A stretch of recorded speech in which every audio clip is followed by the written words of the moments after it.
Morning all. Hopefully everyone's good. Happy Friday to everyone. Hopefully we've all got a nice big weekend planned.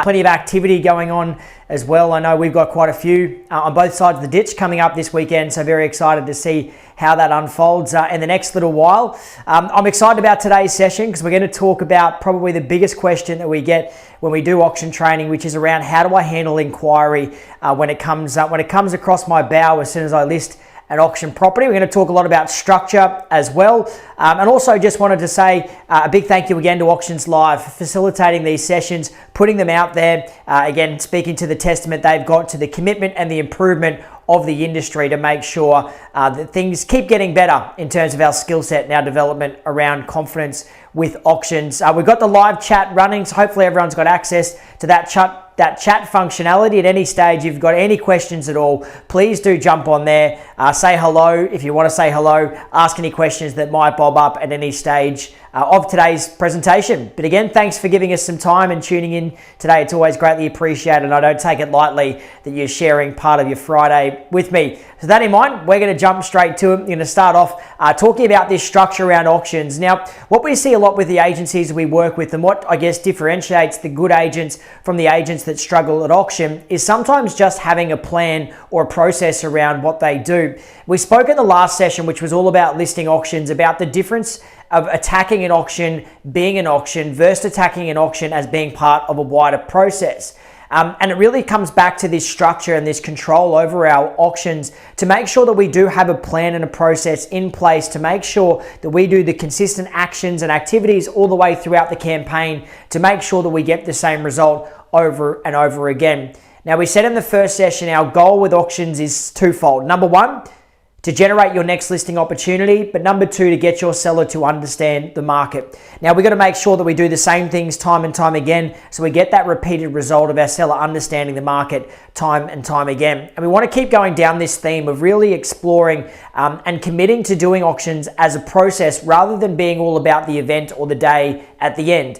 Because if you invest in the process, you'll get the rewards. If you're all about the outcome, then your process won't be as strong, and certainly you won't get the rewards off the back end as well. So we've got the slides there, which we'll send. I'm sure that they're available and accessible, that everyone can download them. We've included just a suggestive calendar that you can use throughout your auction campaign. We get a lot of questions when it comes to booking auctions. What's the best time to book auctions? What's the best day to book auctions? How long should my campaign be? And there's no real right or wrong answer to this. But when it comes to campaign lengths, the things you want to bear in mind are twofold. Number one, how much inquiry will you receive on the property immediately upon listing? And number two, how close to understanding the market right now is your seller? Because if you have a situation where you've got a lot of inquiry launched on the market, well, as soon as you launch the property on the market. So let's say, for example, here in Queensland, the most popular properties at the moment are renovators, probably in the $600,000 to $800,000 price bracket. If you get a renovator in a good suburb in that price bracket at the moment, you're going to get inquiry on it straight away. And sometimes the risk that we run by running elongated campaigns of 4 or 5 weeks is not that it's about taking the time to find the buyer, it's about actually hanging on to our buyer, our best buyer, if they come in and inquire on the property nice and early.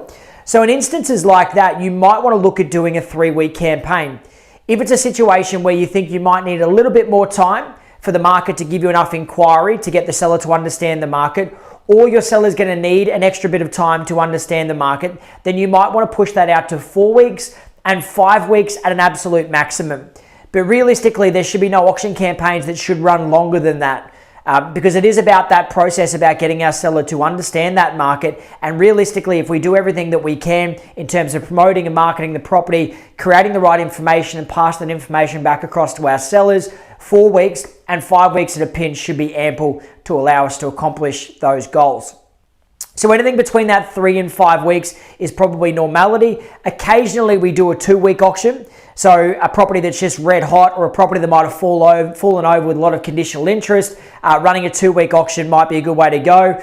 We've actually got an auction coming up tomorrow that fell over on Monday, and the agents were proactive in getting back to all the people who'd inquired on it, and they realised there was a lot of interest still lurking there. They've gone back. This time they've listed it as an auction, and we're going to auction it off tomorrow afternoon. So just make sure that you're constantly moving and evolving with your campaign as well. if you run a 4-week campaign or a 5-week campaign and you're getting interest straight away, it may not be the worst thing to actually bring your auction date forward. And this is something that I really admire about the New Zealand system and what they built into their legislation over there, is that ability to actually, if you get an offer prior to the auction that's acceptable to the owners, bringing the auction date forward and doing it out in transparency in front of everybody.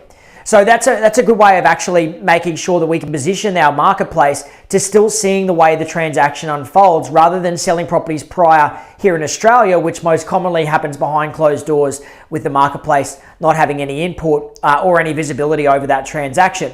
Unfortunately, if we're not in New Zealand, we don't really have the case in point to be able to do that, but it might be a good way of looking and adapting your business to say, okay, even though I've got my auction date booked, it doesn't have to be set in stone. If you're getting good response and good inquiry, certainly you might be able to pull that lever and bring that auction date forward. The other thing to bear in mind is what day of the week do you do it? What time is it? 11 a.m. Saturday has always been the traditional time for auctions. The reality is the data we have now suggests that there's no actual superior time in terms of clearance rate to be running your auction. But what you want to look at is a couple of things. Number one, when will the property be presented in a good light if it's going to be on site? Number two, when does it do least damage to your business? So in saying that, if you do an 11 a.m. Saturday auction, realistically, it takes you out of the fold of doing open homes and other activities on a Saturday between 9:30 and probably 12 to 12:30, depending on what happens at the auction immediately after. So you're losing 3 hours of a chunk of the best day that you have to meet people.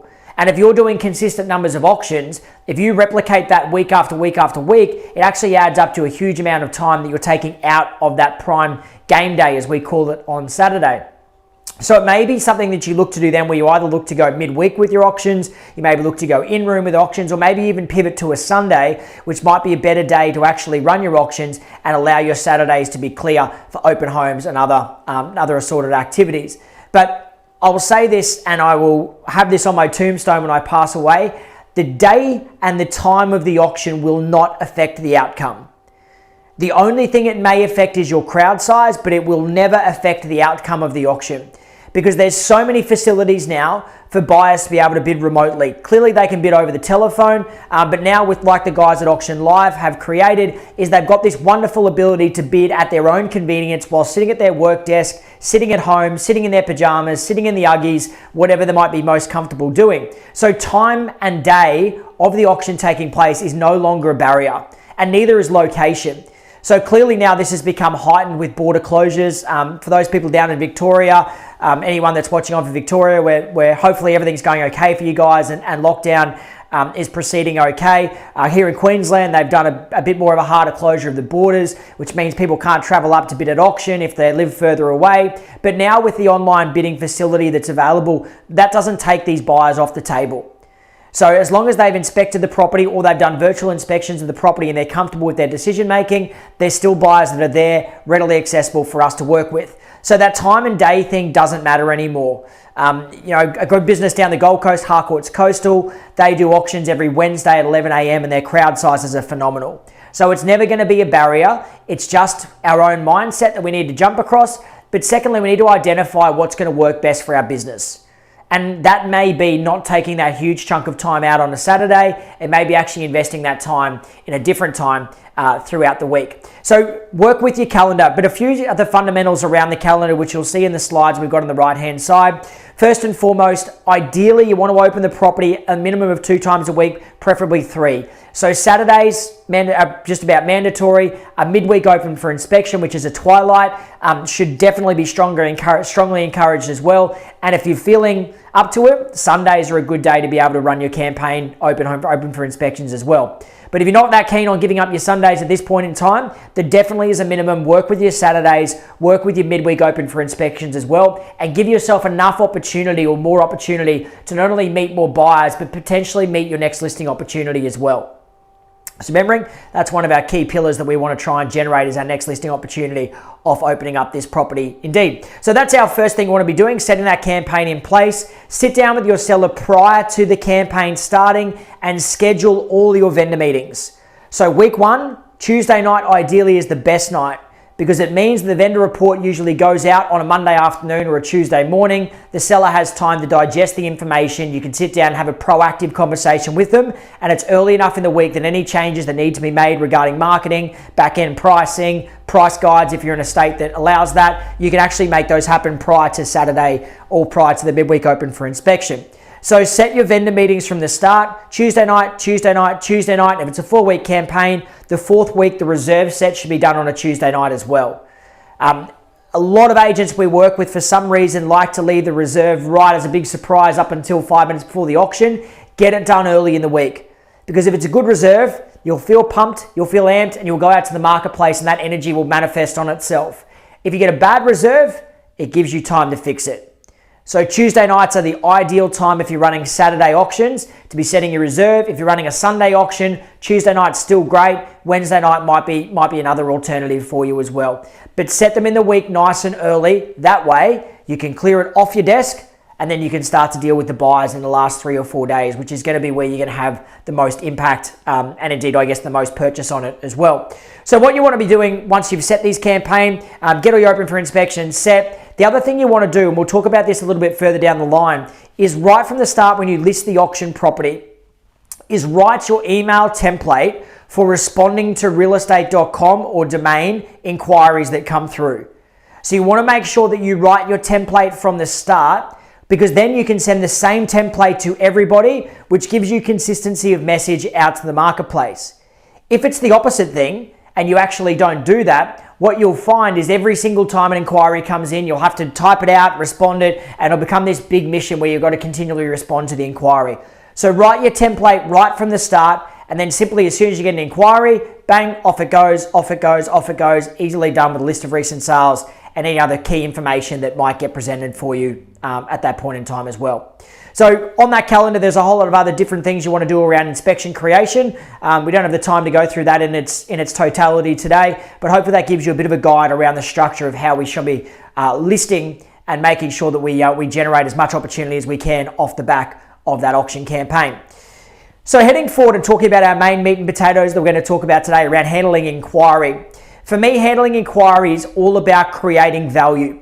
So the old auction dialogue training that got taught for years upon years upon years used to be when a buyer rings you, you ask them their budget, you agree with them, and you get them along to the auction, irrespective of what their budget might be in terms of likely selling figure of the property. The issue that you have now that in most states and territories in Australia, it's illegal to do so because it's actually giving a price guide. And in some states and territories, that's illegal, particularly namely in Queensland. The other problem is that it actually doesn't help the buyer at all. We're actually not giving the buyer what they want, which is some sort of price-based information for them to make a decision upon. We're just effectively reaffirming what they've said to us. So we've got to make sure that if a buyer is inquiring to us, they have an itch that wants scratched, and we've got to scratch that itch to provide that value back to them. But what we want to try and do is create value in that conversation. Now, we do that through two things, I believe. And the interpretation that I have around value, it's the gap between what something is worth and what someone pays. So value is this thing in the middle between what something is worth and what someone pays for the property. And how big of that gap is then how much value that we actually assign back to that. So if you think about it from a retailer's point of view and a consumer's point of view, David Jones, you go into David Jones, on the price tag at the top of it, they'll have $199 with a big line through it. Then underneath that, they'll have $99. And we buy that item and we go home and we say, honey, guess what? I saved $100 today. So they've actually done what we're trying to do, which is create value in our eyes. Now, it wasn't worth $199 because if it was, it would have sold at that and it wouldn't be available now for $99. But having that higher price actually allows us then to work backwards off that and provide a discounted figure for us to understand where that potentially might sit. So our job for buyers is to create value. When they inquire, we need to create value, and that's twofold. We've got to establish a worth price, and we have to give motivation, circumstances, deadline for them to be feeling like they could get it at a potential discount. Worth and pay, and the gap in between is how excited our buyers will get based upon value. Because if we just establish worth, so if we just talk recent sales and evidence and information our buyers actually aren't going to get excited enough to feel like, yeah, I'm compelled to come and do something on this property. Alternatively, if you just work down the bottom and all your dialogue is around my seller needs to sell it, they've got to get out, it's all about the time frame, and don't actually establish the worth, well, then you may attract people there, but they're going to struggle to see the value in the property. So what we want to be doing is establishing both these things, worth and price, that they're prepared to pay down the bottom. Now, inside of that, we should be consistent in our messaging on both our email responses, SMS responses, and also phone call or written or verbal inquiry that comes in. So we provided in the slides on the right-hand side for you guys a bit of an email template that we coach to use. What we're trying to do though with this email template, first and foremost, is to provide the buyers with information.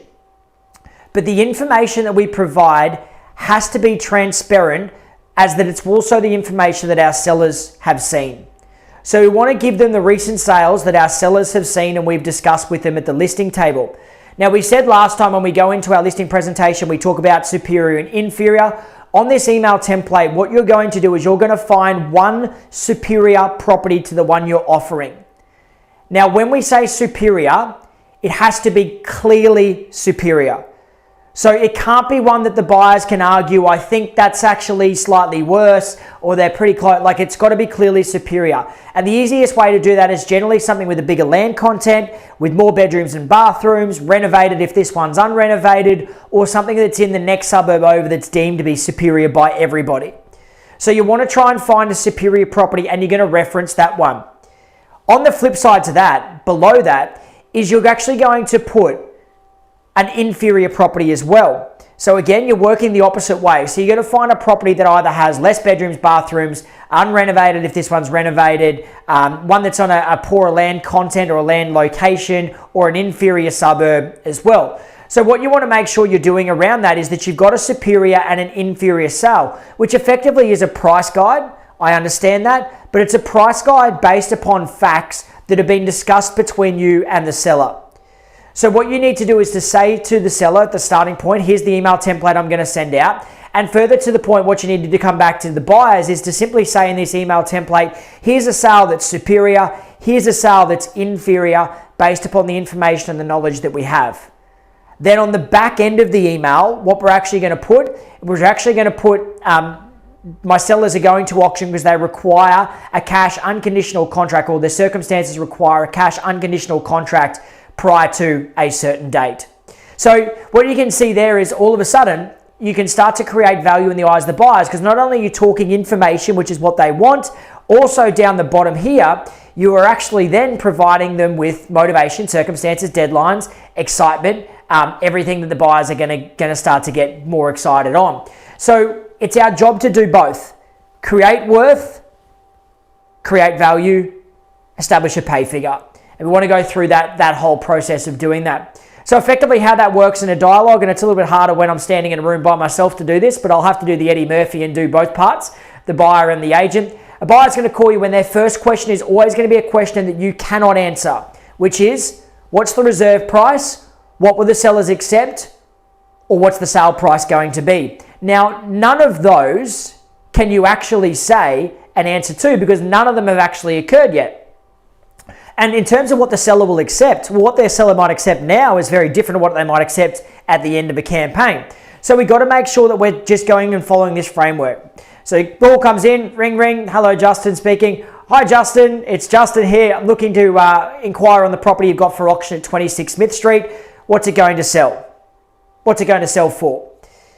Well, look, obviously I can't tell you what it's going to sell for at this present point in time. Have you been following the market recently? Oh yeah, we do keep a bit of an eye on it. Great. What I'll do is I'll send you a list of recent sales. Now it's the same list of recent sales that my seller saw when they listed the property. So that's an important thing to say. It's the same list of recent sales that my seller saw when they listed the property. So the buyer knows that there's not two lists that are floating around. It's the exact identical list that helped them with their decision making. Now, inside of that list, there's two sales that I'd like to just draw your attention to. There was a sale there that sold at number 42 Smith Street. That one had a larger land content than this one, more bedrooms and bathrooms, probably a better block because it had a pool down the back as well, and probably more usable land. and that one sold for $1,495,000. The sellers and I probably agreed that that one's probably superior to this property. So what you can say there is all of a sudden my sellers and I have agreed that that's superior to their property because you've agreed that in the actual listing presentation. Then you can pull their attention to the other one. But there is another sale that occurred around in Jones Street. Look, that one had a smaller block, fully unrenovated, probably closer to the main road as well, so less desirable position. That one sold for $1,195,000, and we probably see that sale as being inferior to the one that we're offering. So all of a sudden, we've actually given the price guide there, but we don't stop at that point. We then go further and say, but look, there's a whole lot of other recent sales there, some that the sellers have liked more, some the sellers haven't liked as much. But in this instance, one of the reasons the seller is going to auction, or the primary reason they're going to auction, is the fact that they actually need a cash unconditional contract prior to the 8th of August. So look, what it sells for and what it's worth could be two different things. And the important part around this is just basically talking on the language that we have. And it's little words that make a big difference. So it's words like needs instead of wants. It's words like circumstances. Circumstances is the most beautiful word when it comes to buyer inquiry, because you say circumstances and the buyers think divorce, death, bank. Whereas the circumstances might just be that my sellers are shifting to the coast, or they need a bigger land content because they're having babies or whatever they might be doing. So what you want to be trying to explain here is just the less is more. We say less, but we say more powerful stuff by saying less words. What do you mean by the seller's circumstances? Well, they're not mine to go into, but the cash unconditional contract is a priority for them prior to that date. Now, further to the point, we want to make sure that at the bottom of our advertising, we always put cash unconditional or offers prior to auction encouraged. The old dialogue that always used to sit in there is offers prior to auction encouraged. Considered. We want to flick that across to encouraged, because considered makes it sound like the seller's going to sit there with their cat and their bottle of port, stroking it, considering their decision. It's the wrong verbiology if we want to actually make our sellers appear motivated, which is what we want to do. Encouraged makes it sound like the sellers are actively looking to sell their property prior to auction, which most sellers, if not all, would definitely do. So offers prior to auction encouraged at the bottom of our ad should be enough to capture the attention of the buyers. So we work on that and then we talk back there. Now, we had a question that popped up, someone, and Jesse's just relayed that one, of talking about, well, what if there's no comparable sales to use? So those comparable sales that we want to be using ideally are the ones that we've appraised the property for. But if you list a really unique property, it may occasionally happen where you just can't find anything that's comparable. Don't be afraid to look outside the box a little bit. Look in the next suburb, go back a little bit further than you'd have to. But if there's no comparable sales, then you just own that with the buyers. Look, thanks so much for your inquiry. I can't provide you with a price indication of what it's going to sell for, because that hasn't happened yet. And look, more difficult than that is I actually can't send you a list of recent sales, which we would commonly do, just because there's nothing like this property. And when I sat down with the sellers to actually list the property, we couldn't find any recent comparable sales. So if you know of any, please draw my attention to it, because it'll make my life a lot easier with the seller. What I can say to you though is the seller does need to sell the property. So if there's a figure where you come through and you think is appropriate, the best and most definitive answer I can give you is we put it in front of the seller and I'll get you a yes or a no. How does that sound? So that's always good dialogue to use back with our buyers. If they want to start to push you on price, then we've got to almost step out of the conversation and say, look, at the end of the day, my role is that of an advisor. My role is not to sell this property because I don't own it. So I can't tell you what it's going to sell for because it's not my decision to make. But if you see a figure that's appropriate, the only way I can give you a transparent, honest, and accurate answer is you make an offer to the sellers, and then I'll come back and I'll either sell you the property or I won't. And that way you'll know whether that figure would buy the property or not. So we really want to step back from that and just encourage and facilitate the inquiry heading forward to an inspection. Because just remembering that all we're trying to do is graduate our buyers through this process. So step 1 is they inquire, step 2 is they inspect, step 3 is they have a second inspection, step 4 is they make an offer, step 5 is they become a bidder, step 6 is they buy the property. Let's not try and circumnavigate the process and jump to the end. Let's make sure that we actually work them through each step. And all we're trying to do when they send us an inquiry is just trying to get them through the door. That's all. Just trying to get them through the door. So our dialogue shouldn't be so much. It should be nice and clean and simple and straightforward and encouraging inspections. That's all we want to be trying to accomplish. So in terms of handling inquiry, you guys will have that email template there, and the verbology around it is very similar to that. So it's just working backwards off that about establishing the worth and also the pay figure. But further to the point of our campaign and making sure our campaign runs successfully is we want to have a plan around this. So part of the plan is actually writing the writing the template at the start, but it's also setting the numbers for the auction. And what we mean by numbers, and we've got a chart that you guys might not be able to see at the moment if you don't have access to the slides, but effectively works on 3 columns: our vendor price, our market value price, and our buyer excitement level price. So our vendor price is pretty self-explanatory. It's where our vendor will accept to sell their property at the present point in time. The market value price is the figure that we come up with where we think if it came on the market at that price today, you would have significant interest. So I'll say that again. The market value price is the price where you think if it came on the market today, you would have significant interest, not the price that you think it might sell for. There's a big difference between those two, and you'll see the importance of this shortly. Then 10% below our market value price is our buyer excitement level figure. So the easiest way to get a market value figure is in the office, have a think about who the most negative, miserable, cynical person is.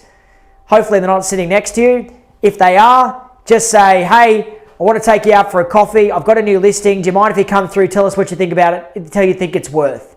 Because that person's not going to buy into the hype and the emotion of your listing. They're just simply going to provide the figures and the context for you. So that market value price, and more importantly, that buyer excitement level price, is going to become very important later on when we start talking about generating offers and the right type of information for our seller.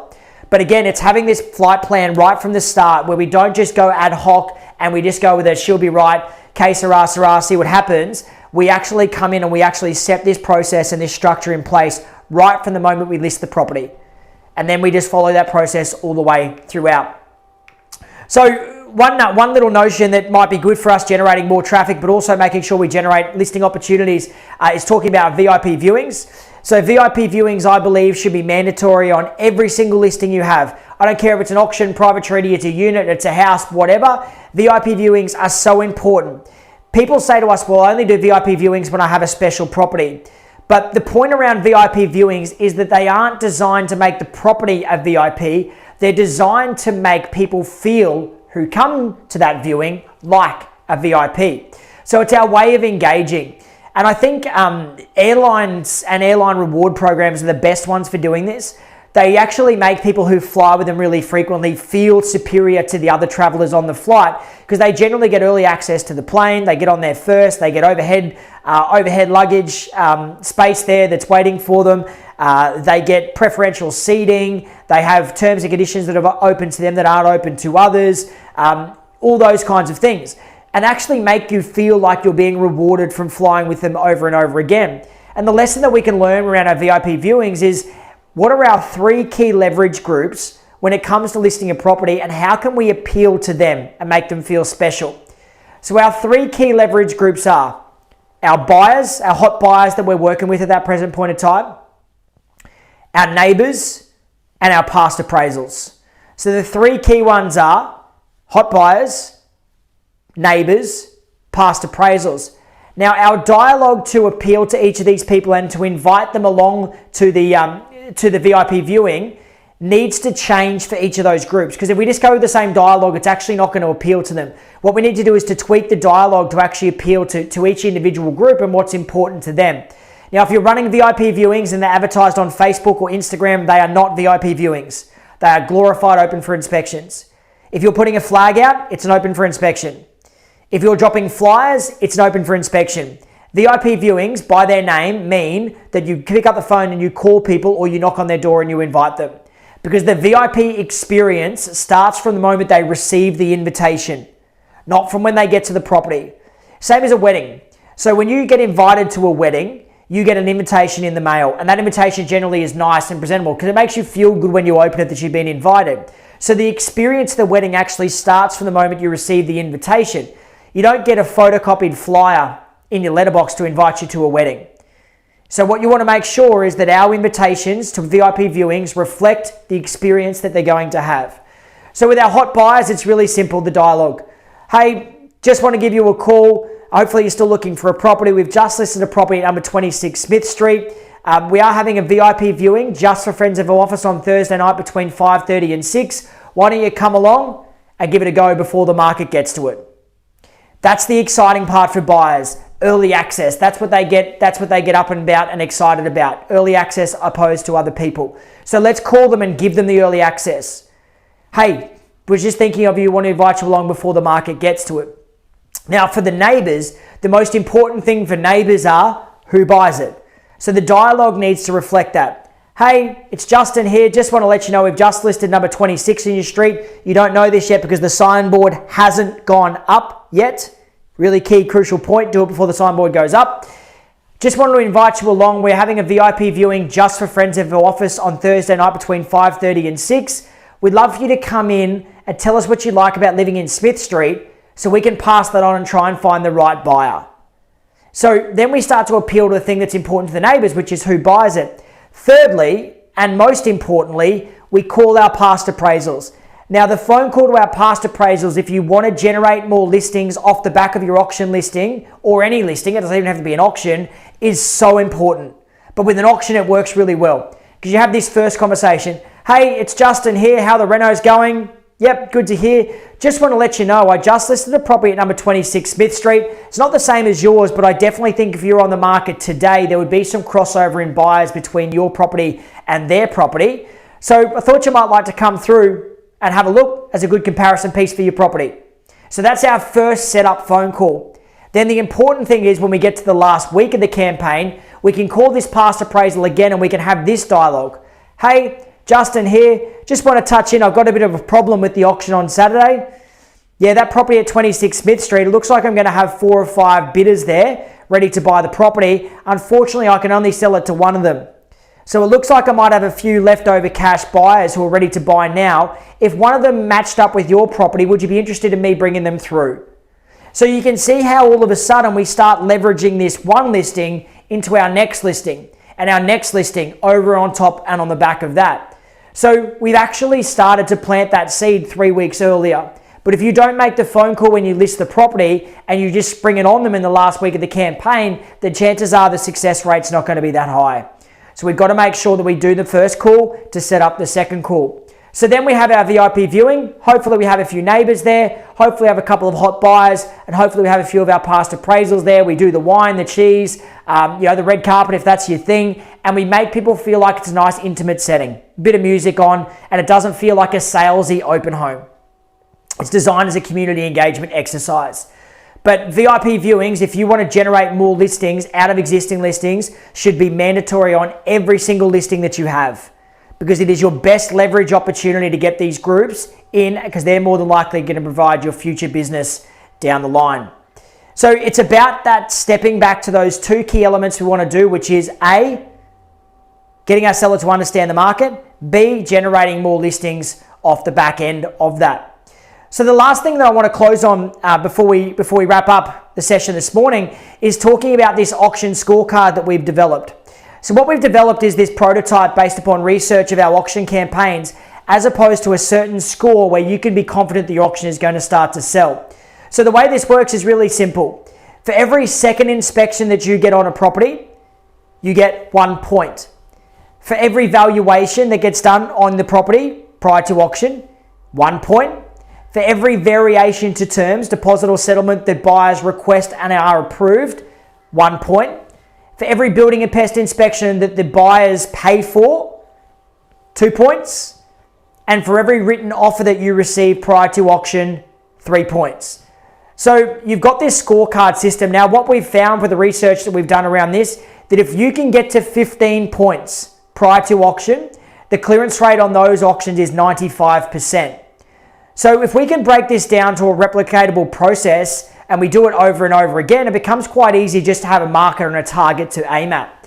So 15 points is the magic number. I'll make sure anyone who reaches out, I can send you a copy of this scorecard as well so you can utilize it inside your office or as part of your teams. So if you do want a copy of it, just send either myself or Jesse an email Jesse is JESSI at Apollo, APOLLOPG.com.au. That's Jesse at apollopg.com.au. We'll send you across a copy of this live scorecard that you can start to implement in there.